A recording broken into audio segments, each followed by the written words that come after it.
was the last one we did. All right.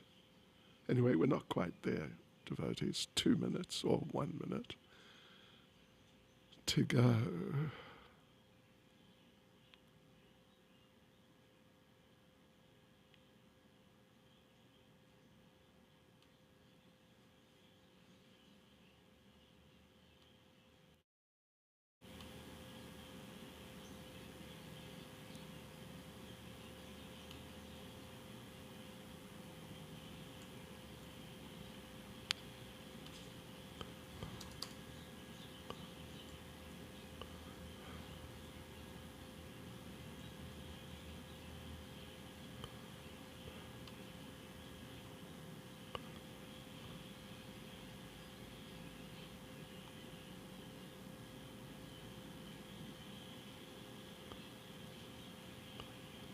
Okay.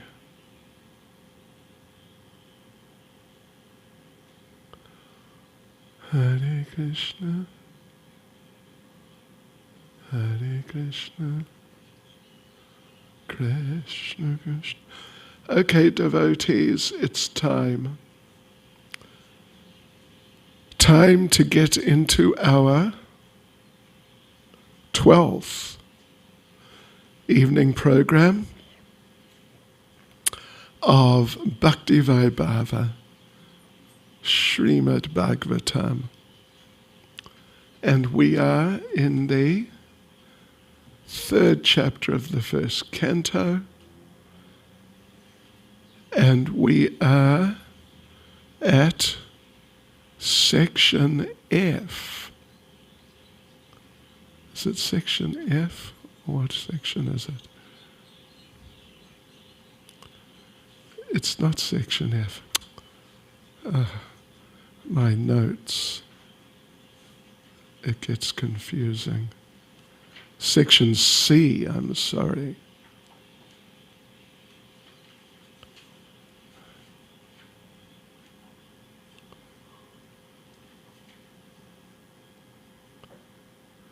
It's section C, which is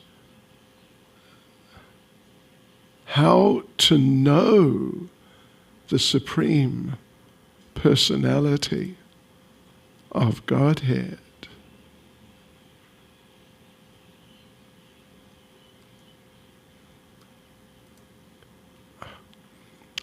Okay, and so that section is from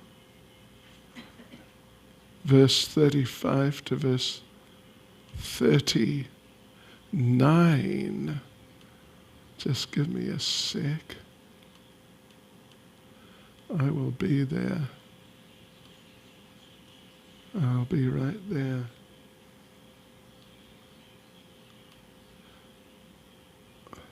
Yes, okay. So, verse 35. We read the translations last night, actually, for the whole section, but so, yeah. So, right. How to know the Supreme Personality of Godhead. Verse 35. Oh, we didn't do our prayers, did we? No.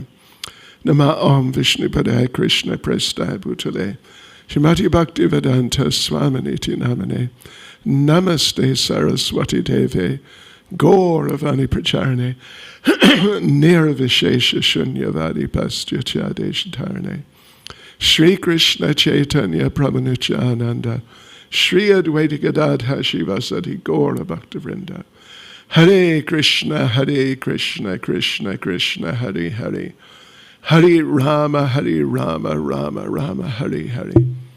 Vanchikalpatarubhyascha kripas sindhubhya evacha. Patitanam pavanebhyo vaishnavebhyo namo namaha. Yes, okay. So, how to know the Supreme Personality of Godhead, verse 35. Thus, learned men describe the births and activities of the unborn and inactive, which is undiscoverable even in the Vedic literatures. He is the Lord of the heart. Yeah. Right, so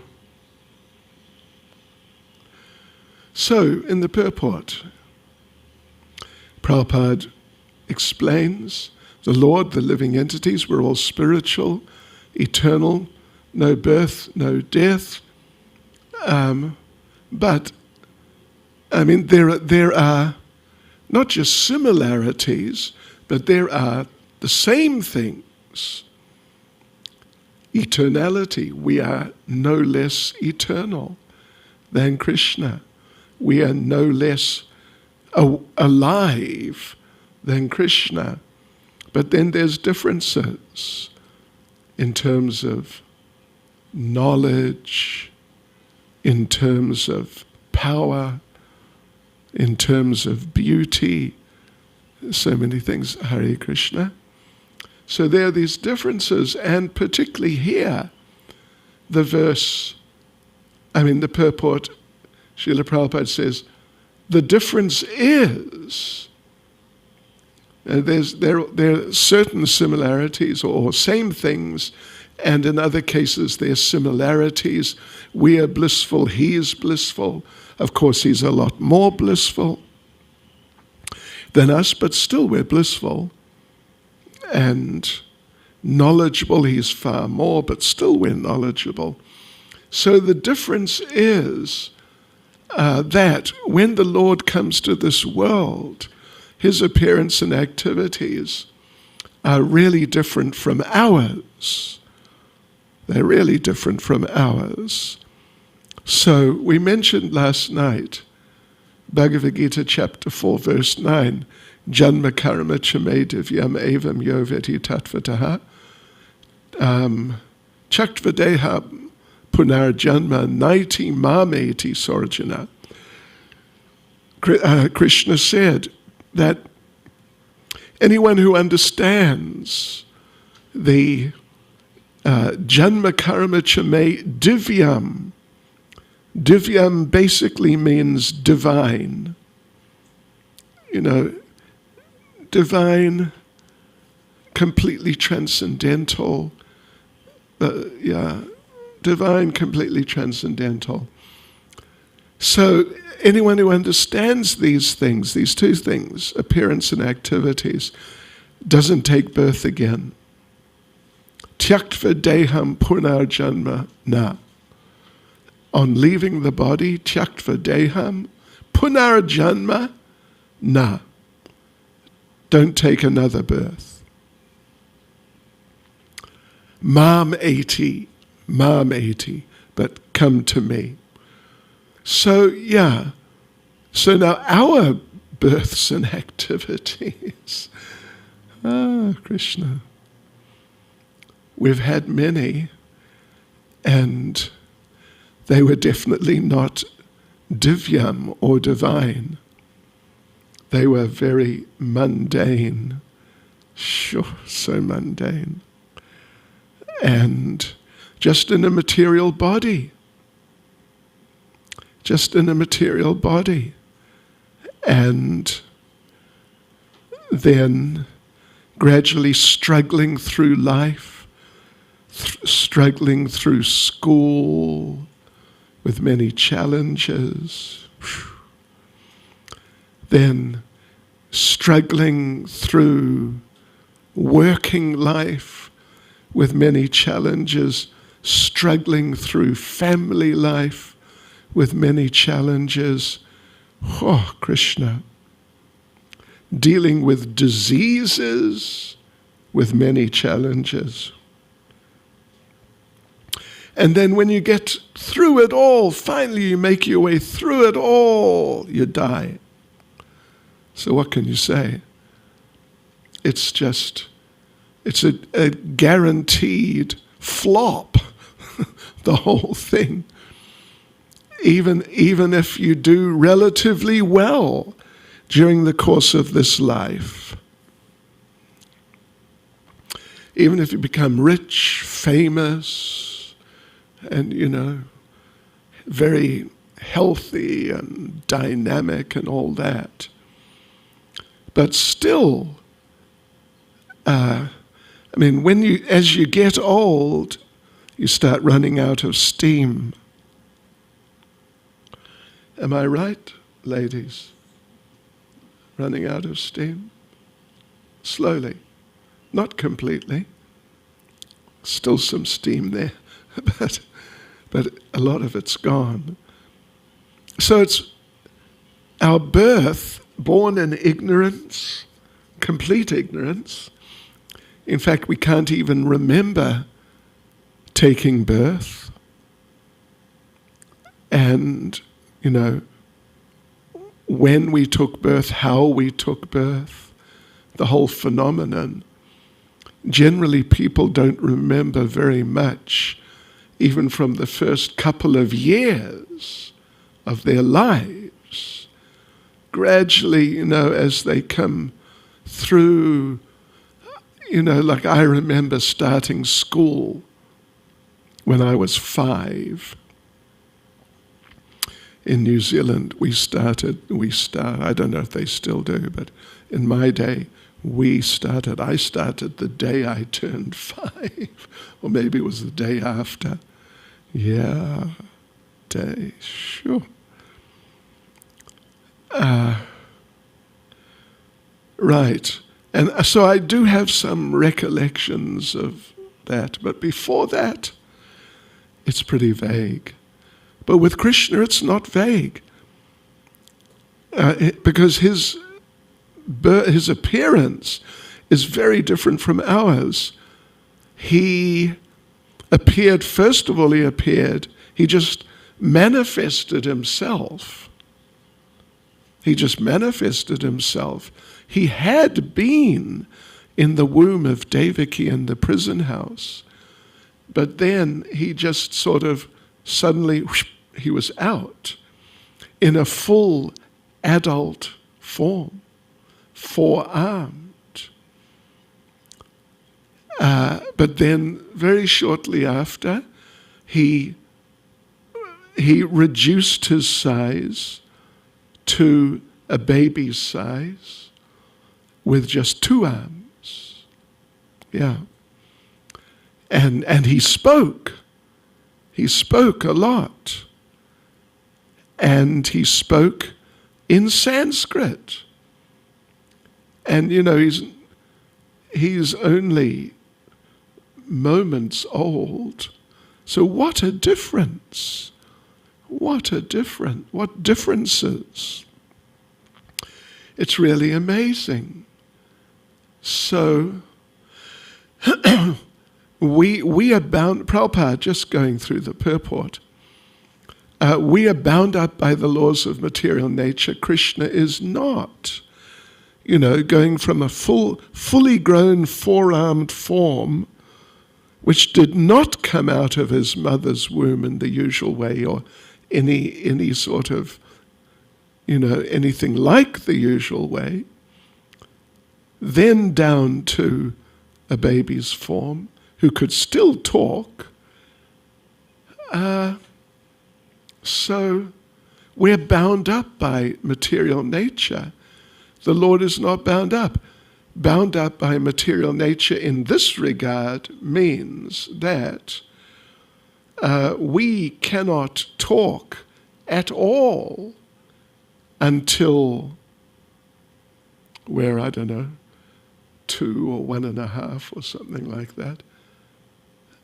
And then, it's really not very advanced talking at all.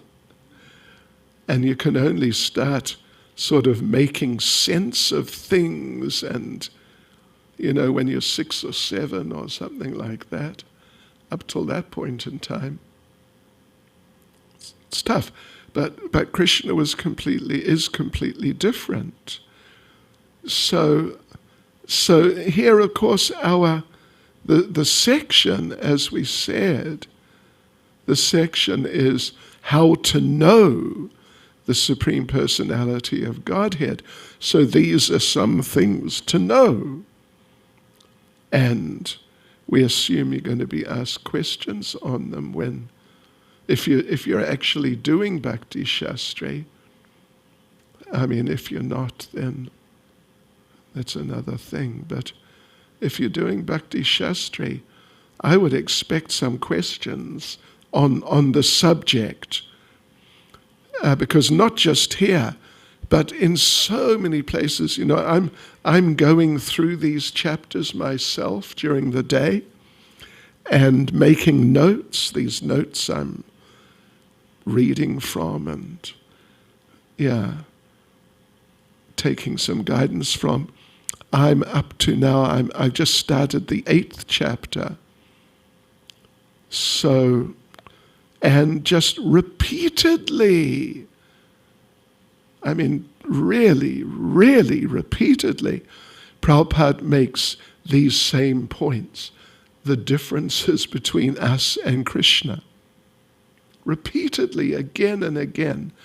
So if you're actually doing this course in order to pass the exam, I would really make notes of things like this, the differences between us and the Lord in different ways, in all different ways. So anyway, our appearance, our births, that's all going on we're bound by the laws of material nature.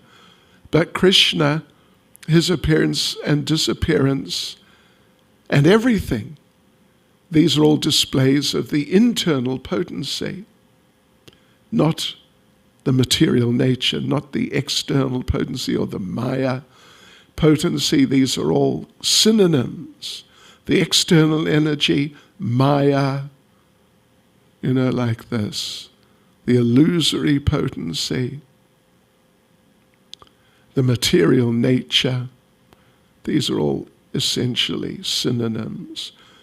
And Lord Krishna's appearance and his disappearance, that's going on by the internal energy, under his supervision. Not that he is controlled by the internal potency exactly. Sometimes he sort of lets the internal potency control him. But whenever he wants, he can just take back the control. Yeah. So, so just going through this purport again. Down, about 2/3 of the way down, the Supreme has nothing to do. But because he's omnipotent, everything is performed by him naturally, as if done automatically. Yeah. By his energies, without him having to worry about it. But it's ultimately under his supervision without him doing anything. Hare Krishna. It's an interesting, these sort of semi-contradictions. So, So his, Prabhupada says towards the bottom there, well, just after what I just read, as a matter of fact, the appearance and disappearance of the Supreme Personality of Godhead and his different activities are all confidential, even to the Vedic literatures. Yet they are displayed by the Lord to bestow mercy upon the conditioned souls. And this point of the Lord doing helping us and reciprocating with us and all these things. Again, this is a point which comes up repeatedly, that it's going on by his mercy. It may be that we maybe are prone sometimes to have slightly mechanical understandings of how Krishna consciousness works, that Krishna just does things, that if you serve Krishna in the right in certain ways. He will just reciprocate in certain ways. And, there's sort of, you could say it's slightly mechanical idea, but it's all by his mercy. It's never actually mechanical. The Lord's reciprocation. Like when you're chanting Hare Krishna, when you're chanting your rounds, when you're in a kirtan, and so you're chanting, and you're trying to be attentive, and then you start feeling good. This happens. And there may be a tendency to think, yes, well, you just chant, you feel good. Yeah, it works like that. Because normally it happens like that. If you chant, and if you chant nicely, if you try, normally it does feel good after a little while. But actually, it's Krishna's mercy. It's not just some, press button A and you get result B. Not that sort of phenomenon. So we have to be careful, to be mindful of this point. Yes, that as I read in this sentence here, that his appearance and activities, disappearance also, and also how he interacts with us. These are all displayed by the Lord to bestow mercy upon the conditioned souls. We should always take advantage of the narrations of the activities of the Lord, which are meditations on Brahman in the most convenient and palatable way. But to get a taste for those things, that only comes by mercy. It's not just you sort of force yourself on Krishna. Right. So let's go on to verse 36, the translation. The Lord, and devotees, don't forget questions and answers on these parts that we've been going through of Srimad Bhagavatam, will be on Sunday evening, 6 o'clock, South African time. Right. So, okay, verse 36. And don't forget, this is all about how to know the Supreme Personality of Godhead. Right, so 36. The Lord, whose activities are always spotless, is the master of the six senses and is fully omnipotent with six opulences. He creates the manifested universes, maintains them and annihilates them without being in the least affected. He is within every living being and is always independent. Yeah, just when we may have been thinking, according to what we read earlier in this chapter about the Purusha avatars and Lord Brahma and Lord Shiva and their relations and all that. Just when we may have been thinking that, yes, Lord Brahma is the creator and Lord Shiva is the destroyer, then Srimad Bhagavatam says that the Lord creates the manifested universes, maintains them, and annihilates them. What happened to Lord Brahma and Lord Shiva? Well, they're working under the supervision of the Lord. That's what's happening. And therefore, the creation of Brahma is called the secondary creation. It's called the secondary creation. The first creation comes from the Lord. And, one way or the other, whatever Brahma does to create the planetary systems, the species of life, all these things Lord Brahma does. But he only does it with the potency lent to him by the Supreme Lord. It is not like his potency.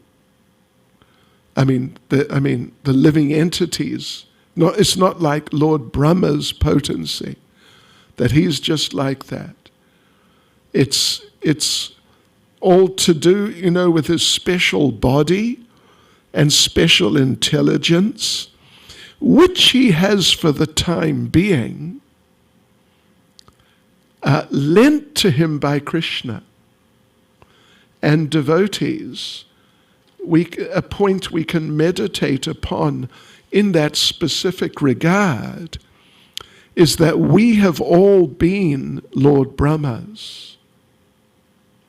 But now, we can't, what to speak of create a universe, we can't ourselves physically, none of us sitting here are capable of even just building a house.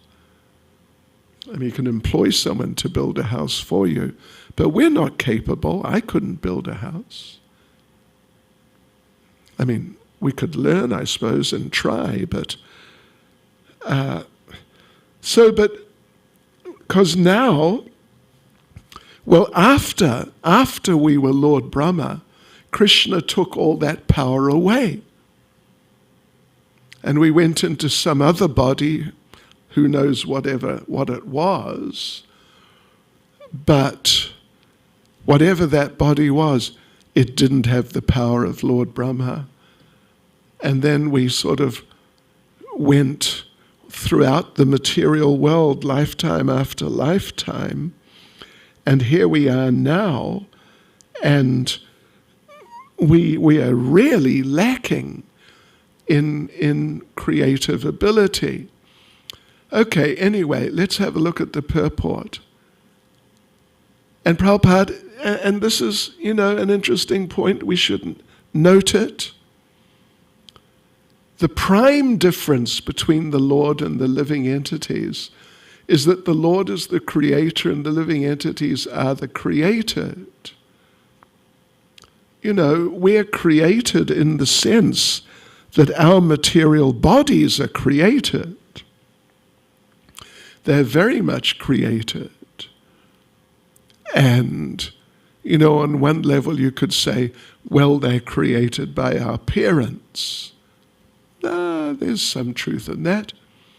Or, our parents, when we got our bodies from our parents, our bodies were very small, and now our bodies are many times bigger. Like, what's the average weight of a child at birth? It's like 7 kilos or 5 or 6. Is it 3.5 to 5? Well, we're all more than 10 times bigger than that. Yeah. We're all more than 10 times. So these are not exactly the bodies that our parents gave us. These are bodies we have gained from food. Actually, that's where we've got these bodies from, in the sense of how they've developed. Yeah. And the Lord is behind all of that. The Lord is behind all of that.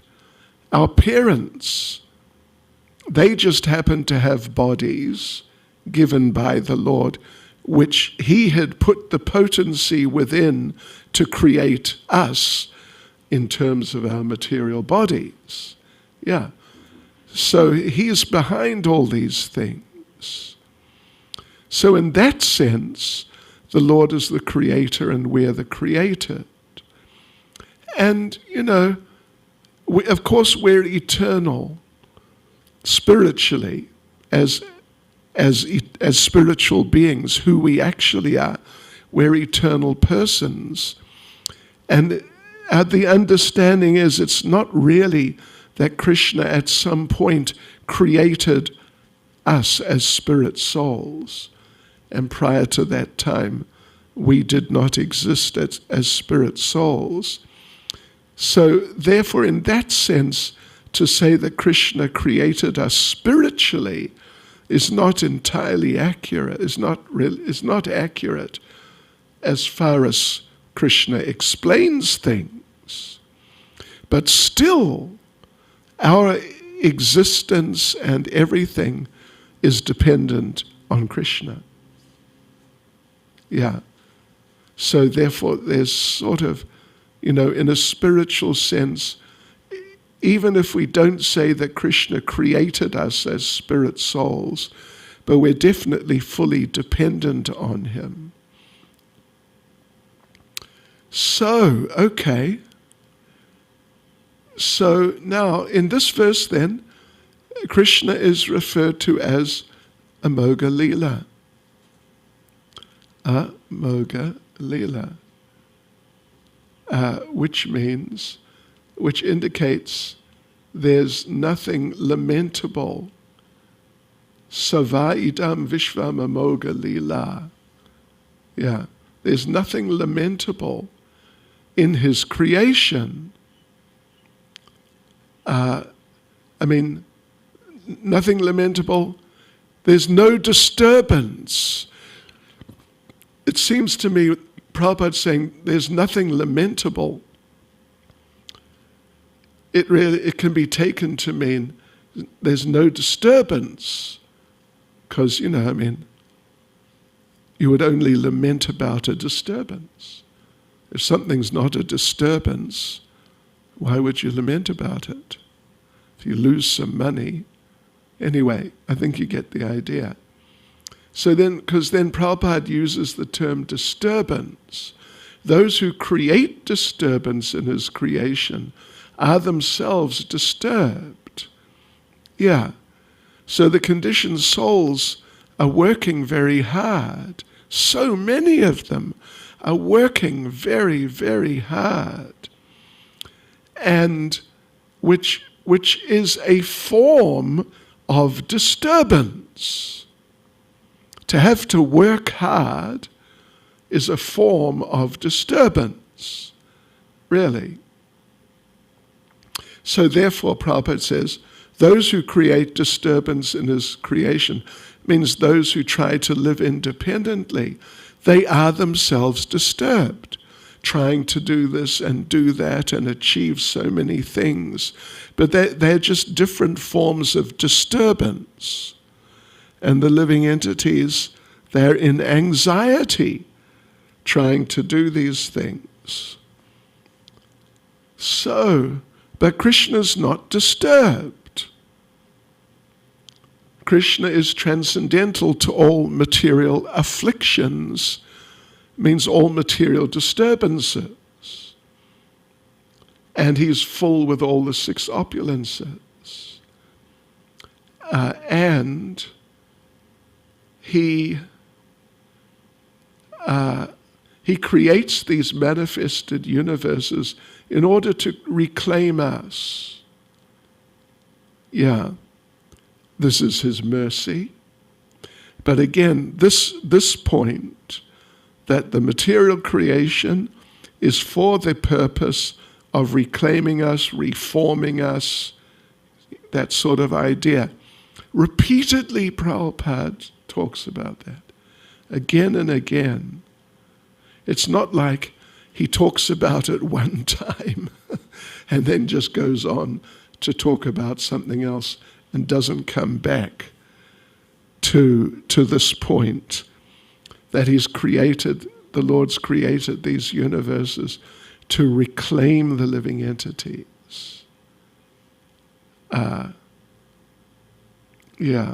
So he creates them, maintains them, annihilates them. He's unaffected. We're very affected. So therefore, we are affected so much by what goes on in this world.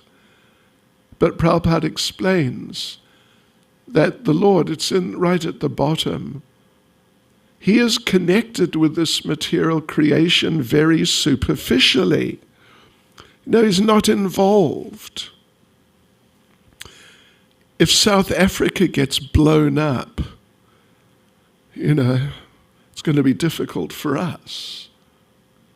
If the whole world gets blown up, it's not going to be difficult for Krishna. In fact, it is going to be blown up in due course, the time of annihilation. And Prabhupada gives an example to illustrate how Krishna, there's a connection, sort of a connection, but it's not really a connection, it's very superficial. So Prabhupada says here, he's connected with this material creation very superficially, as one smells odor without being connected with the odorous article. You know, particularly when there's very fragrant flowers. Or, like when I was living down the bottom there, on the corner for some time, there was a night-blooming jasmine, quite a big one. And we'd come back, you know, we'd do programs almost every night. And we'd come back from the program sometime like 9 o'clock at night. And we'd walk from the car park, just up the 2 stairs, and then turn to the right to go around the little garden to the rooms. And just when we'd step up from the actual car park, we'd smell the night-blooming jasmine. Gosh, it was so powerful. Really amazing. So, as Prabhupada says, like you smell an odor without connecting to the odorous article. So Krishna, his involvement in this world is something like that. Yes. All right, let's go on to verse 37. The foolish, with a poor fund of knowledge, cannot know the transcendental nature of the forms, names, and activities of the Lord, who is playing like an actor in a drama, nor can they express such things, neither in their speculations nor in their words. You know, I've mentioned a few times over the years how somehow or other long, like 40 years ago, when I first arrived in South Africa, somehow I got a small Christian tract. Like it was a little comic book, actually, just very small, but it was a comic with a cartoon with pictures of someone going to meet God. And when someone went to meet God, there's this massive throne, I tell you what. It's probably the width of the seat where Mother Yashoda Rani's sitting. You know, it's like a big seat. And he's so big, God, he's taking up the whole seat. But he's so effulgent, you can't see him. You can just make out certain bodily sort of, you know, little, the appearance that there's a body behind that. You know, kind of like the Ishopanishad, actually. But this is just their speculation. They don't know what God looks like. They don't know what God looks like. Yes. So they speculate or discuss, and they're not able to understand Krishna. Just like Brahma Samhita says that Krishna is Adyam Purana Purusham Navayovanam Cha. Adyam, the original Purana Purusham, ancient person, the original ancient person. Purana doesn't mean old, it means like really prehistoric, ancient. What's Hindi for old? Huh? Buddha. Buddha Admi. Okay. Anyway, that's by the way. So, Adyam Purana Purusham, Navayovanam Cha. He's the original, most ancient person, but he's a fresh young youth at the same time. How are they going to do that? Figure that one out by speculation. Well, at least they have definitely not done it yet. Okay, so let's have a look at the purport. And Prabhupada begins by pointing out, no one can properly describe the transcendental nature of the absolute truth. Therefore, it's said he's beyond the expression of mind and speech. But still, I'm just paraphrasing what Prabhupada says, still there are some who really don't know much, but they want to understand the absolute truth, and they speculate. And inevitably, they get it wrong. Yeah, faulty descriptions of his activities. Like, I don't know if you remember, I've mentioned before, when there was the big tsunami down in Indonesia, I forget, that was, good several years ago. And really a lot of people got destroyed and killed. I remember we were driving to a program in Joburg that day or the next day, and there was a newspaper. They have these little boards, kind of smallish boards, with the headline for the day. And the headline for that day was, Tsunami, where was God? Yeah, well, they expected him to be down there in Indonesia holding the tsunami back or something of that sort. But that's not his business. He doesn't do that. He does other things, and they don't understand this. So therefore, his appearance activities and personality qualities and, even his associates and his relationships, they're just mysterious to the conditioned souls. So Prabhupada goes on to say that there are basically two classes of materialists, fruitive workers and empiric philosophers.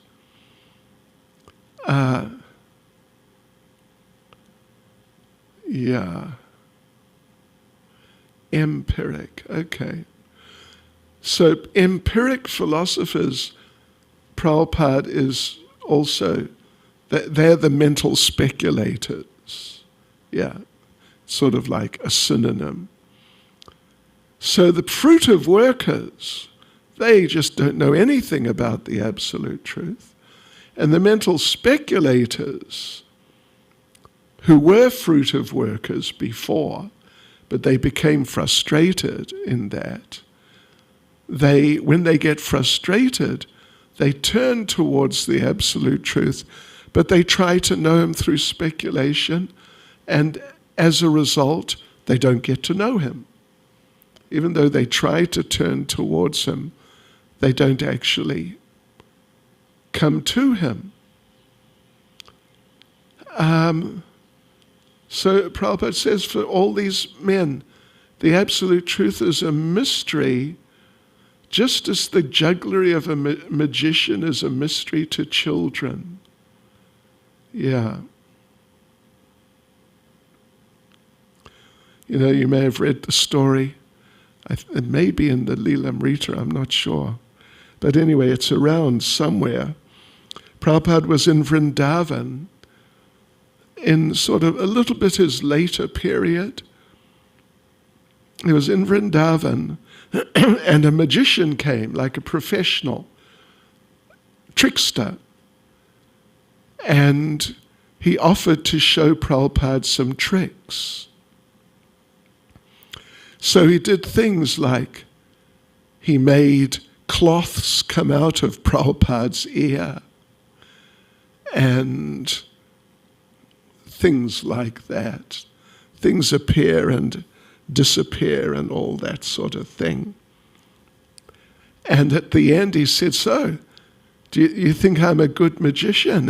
What did you think?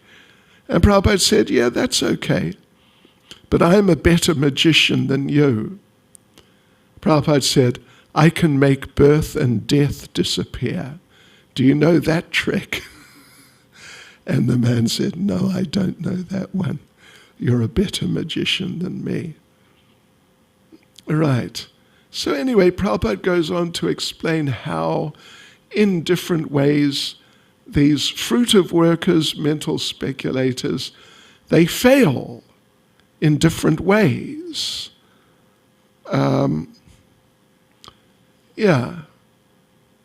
Sometimes, like the mental speculators, well, the fruitive workers, they think the absolute truth is there to fulfill my desires.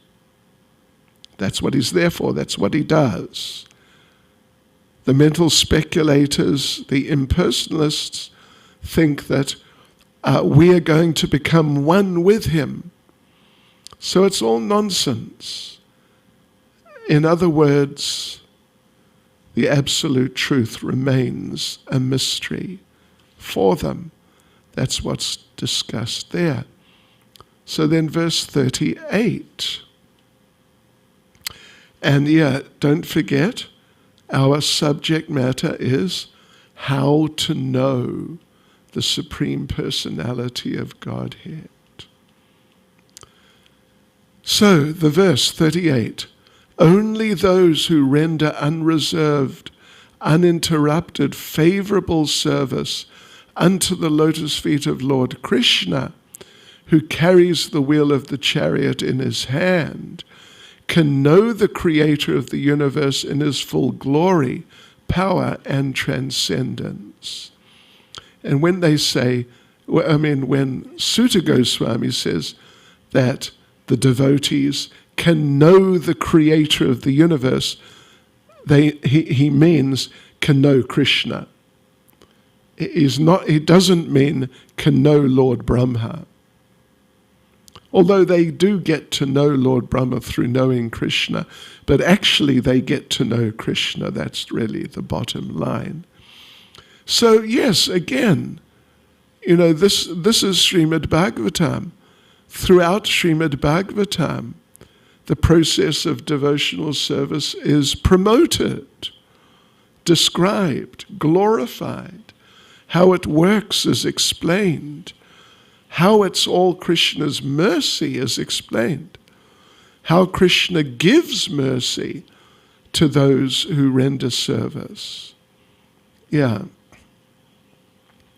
So only the pure devotees, in the purport, only the pure devotees can know Krishna, in his different ways, due to their being freed from the reactions of fruitive work and mental speculation. So there's a specific connection there. They're actually free from fruitive activities and mental speculation. And they're just absorbed in unalloyed service. So they render service to the Lord favorably. They render service selflessly. They render service always. This is the way of life of the devotees. Prabhupada makes an interesting point. It's a little subtle point that Everyone within the creation of the Lord is rendering service to the Lord indirectly or directly.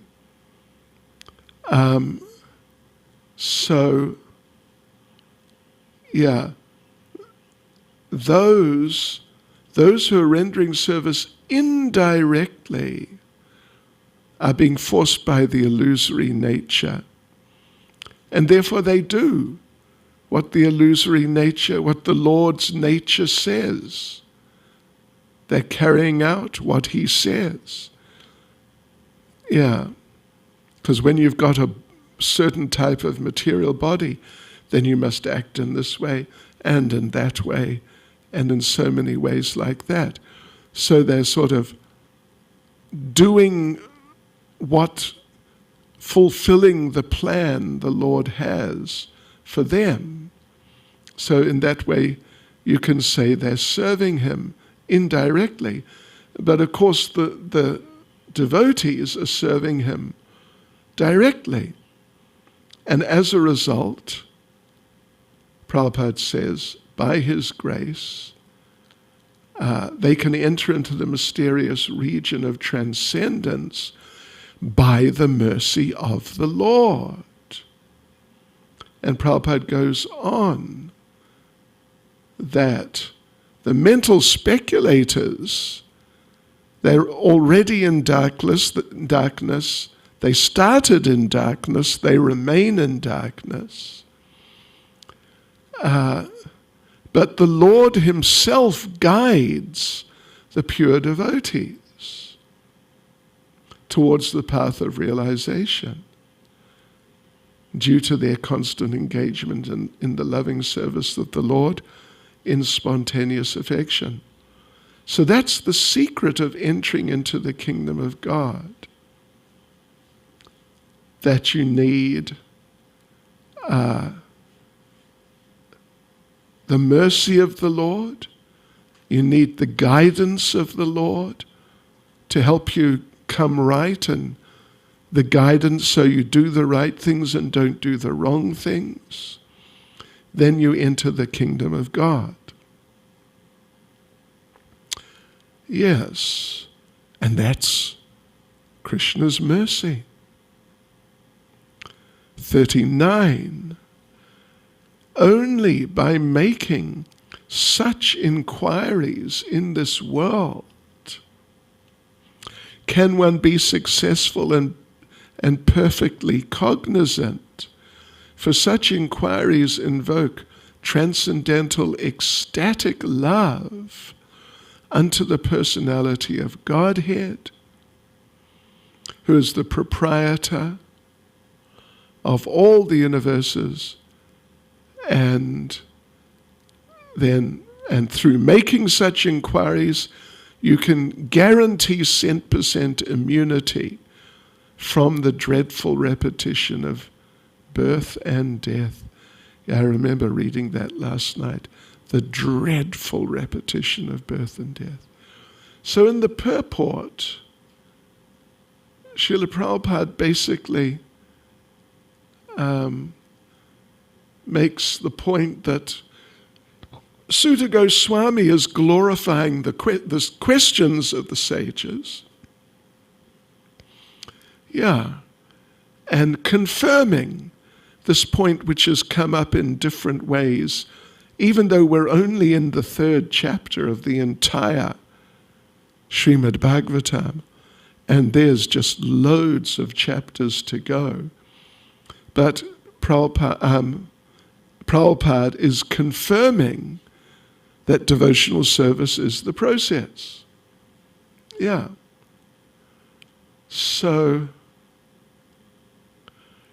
So those who render devotional service can know Krishna.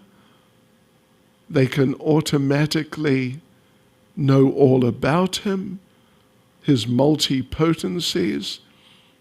Therefore, the devotees are congratulated as being all successful. And a 100% devotee of the Lord is immune to the dreadful material miseries of repeated birth and death. So now, okay, the next section is section D, right? Section D. The glories. So again, it's like a change of subject, you could say. The glories of Srimad Bhagavatam, and it's from verse 40 to verse 44, which is the end of the chapter.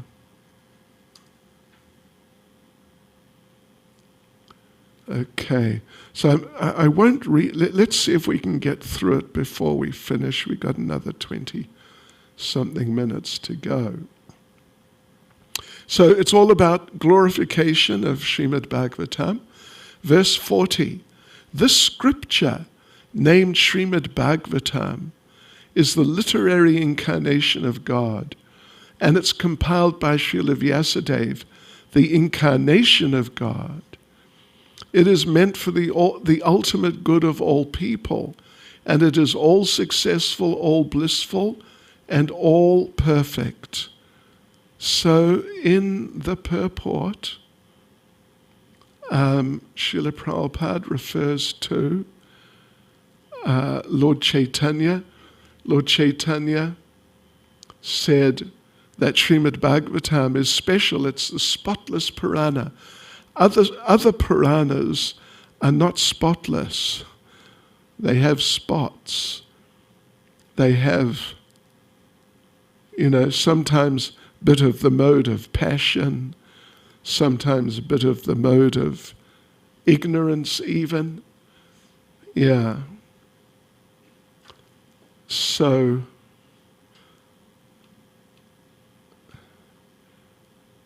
I read a little actually. In fact, I've got part of Brahma Vaivarta Purana.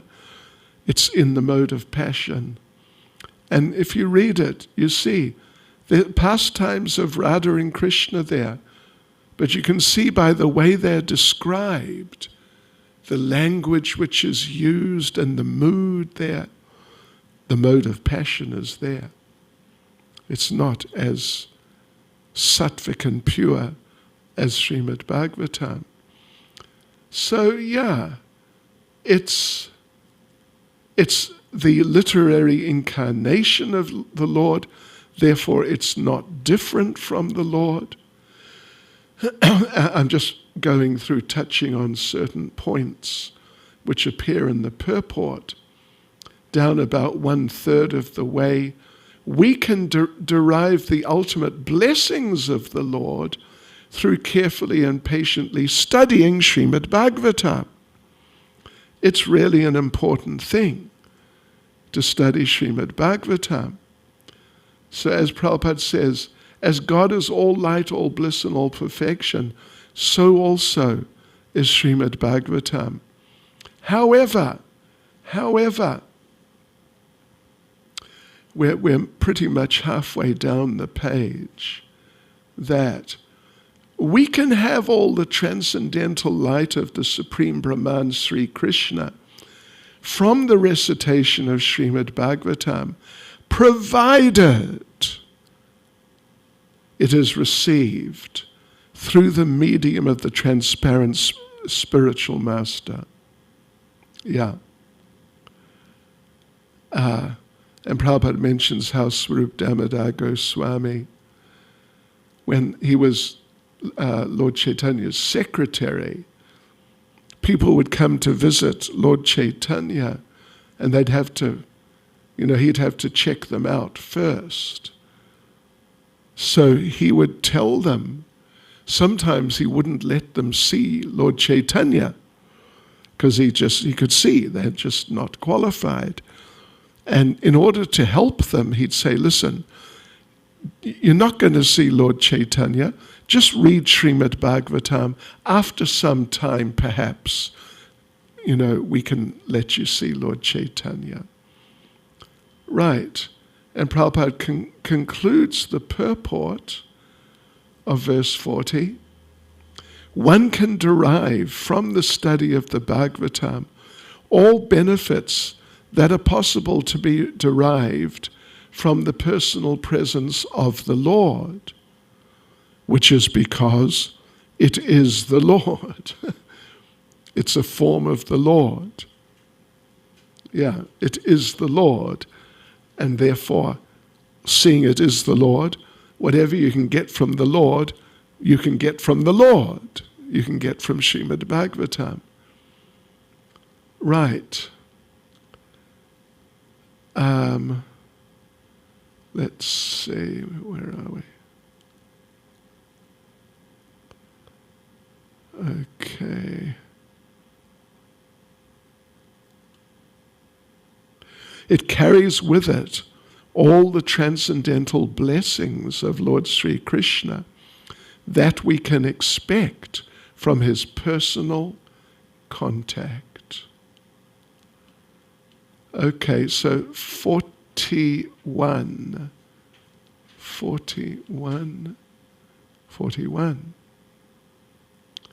Sri Vyasadeva delivered it to his son, who's the most respected amongst the self-realized, after extracting the cream of all Vedic literatures and histories of the universe. So Prabhupada basically emphasizes in the first paragraph the accuracy of the Vedic scriptures, all the histories that are there, all the stories.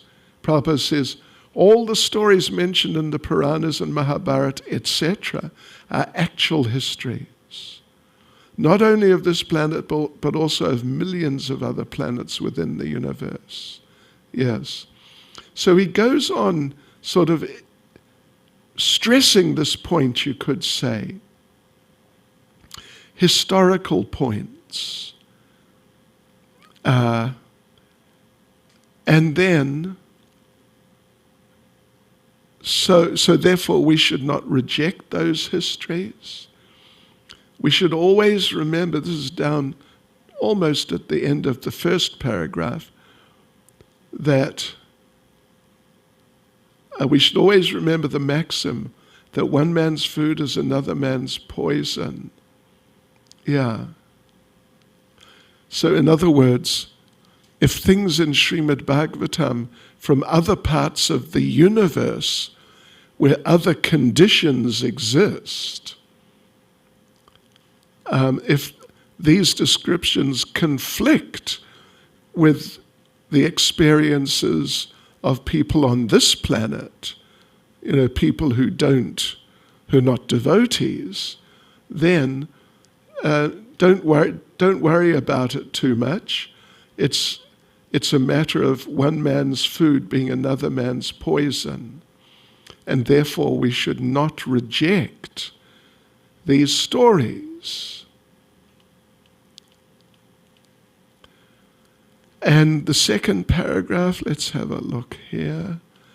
The second paragraph, well, let's just briefly touch on it. It's an interesting little point at the beginning of the second paragraph.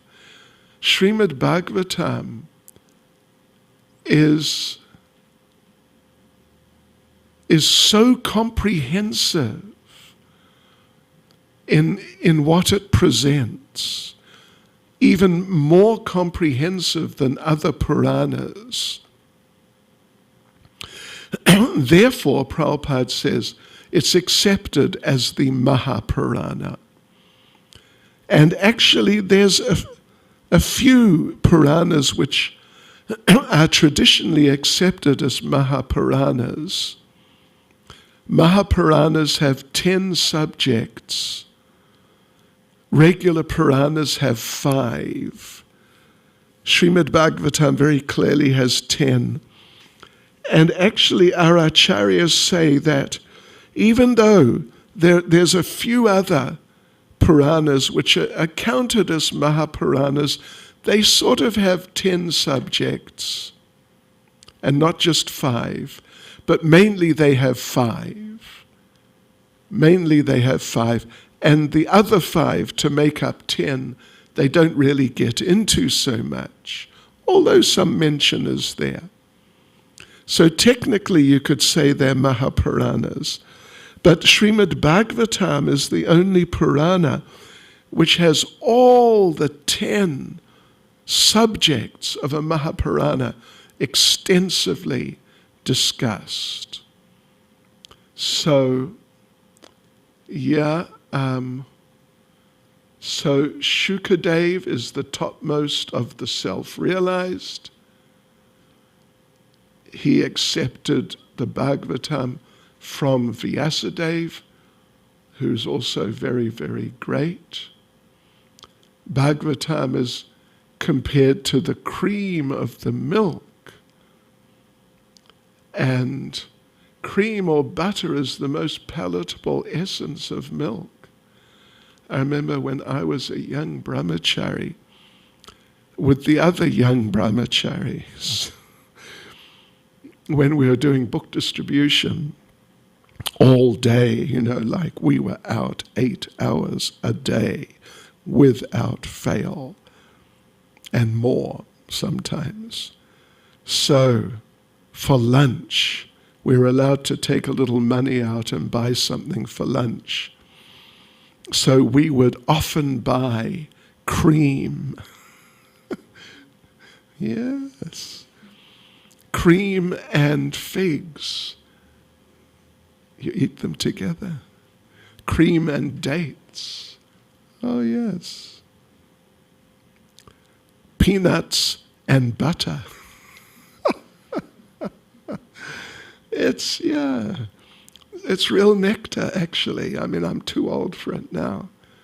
But, so then Prabhupada emphasizes also that we must avoid the professional reciters.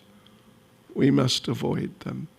And just take the Bhagavatam and the Bhagavad Gita for that matter, as they are coming from Shukadeva Goswami. So, okay, let's go into verse 42. Let's see, let's try and get through. Anyway, even if we can't, it's okay. Verse 42. Shukadeva Goswami, the son of Vyasadeva, in his turn delivered the Bhagavatam to the great Emperor Parikshit, who sat surrounded by sages on the bank of the Ganges, awaiting death without taking food or drink. So the purport has 3 paragraphs. In the first paragraph, basically, Prabhupada is emphasizing receiving Bhagavatam or whatever, Bhagavad Gita, or any Vedic literatures through parampara. That's the point. As Vyas gave to Shukadev, Shukadev gave to Sutta, and we should receive the message of Bhagavatam from Sutta, or his representative. So the point is parampara. Of course, you must know this parampara, who from who to who.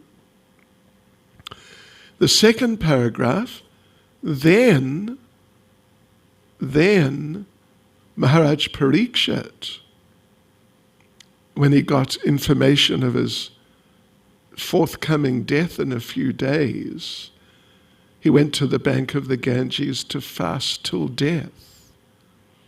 And it's interesting, Prabhupada makes the point, all great sages, rishis, philosophers, mystics, etc., went there due to his imperial position. He was such an important person, they knew he was going to die, and they knew he's also a very great devotee. So they wanted to be there to see it. So, interesting point, they offered many suggestions that we normally don't really hear. Like there was some discussion before Shukadeva arrived on the scene. Those sages and, different people, they made different suggestions to Maharaj Parikshit, but he wasn't satisfied. And then Shukadeva appeared there, and then they accepted, right, let him instruct him, which he did. And then the last paragraph, Shankaracharya. So this is all about Shankaracharya pretty much, not entirely, but at least half the purport is about Shankaracharya. And even though he's a Mayavadi, but he did recommend that we should take shelter, that everyone should take shelter of Lord Govinda. Prabhupada mentions it there. He said that at the time of death, your grammatical interpretations of Vedanta Sutra won't help you. You must chant the name of Govinda. So there's a verse, this is a verse, let me tell you the verse, written by Shankaracharya. Bhaja Govinda, Bhaja Govinda, Bhaja Govinda mudha mate, samprapte sanihite kale, nahi nahi rakshati dukrin karane, which means, worship Govinda, worship Govinda, worship Govinda. O deluded mind, at the time of your death, nahi nahi rakshati, dukrin karane. Dukrin karane is referring to different grammatical rules of Sanskrit. So at the time of death, these rules of grammar will not save you. So yeah. And so Shukadev came, and Shukadev to Maharaj Parikshit, he said the same thing. Ante Narayana Smriti. Yeah. Ante Narayana Smriti. At the time of death, you must remember Lord Narayan. Okay, well, perhaps we're not exactly going to finish.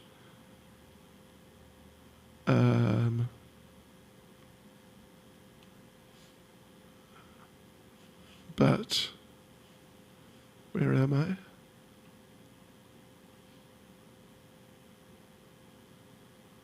Let's have a look at, I mean, even if we don't finish tonight, we'll carry on tomorrow. This is verse 40, what is it, 44, right? 44, 43, 43. This Bhagavat Purana is as brilliant as the sun, and it has arisen just after the departure of Lord Krishna to his own abode, accompanied by religion, knowledge, etc. Persons who have lost their vision due to the dense darkness of ignorance in the age of Kali shall get light from this Purana. Now, before we go into, the purport and all of that, one very important thing about this verse? Hare Krishna devotees, you must note this if you're doing Bhakti Vaibhava. This is the answer to the 6th question of the sages from right at the beginning in the first chapter. You remember there were 6 questions? So the 6th question, let me just tell you exactly what the 6th question was that, this is first chapter, verse 23. Since Sri Krishna, the Absolute Truth, the Master of all mystic powers, has departed for his own abode, please tell us to whom The religious principles have now gone for shelter. Right. So that's the sixth question. First chapter of the first canto, verse 23.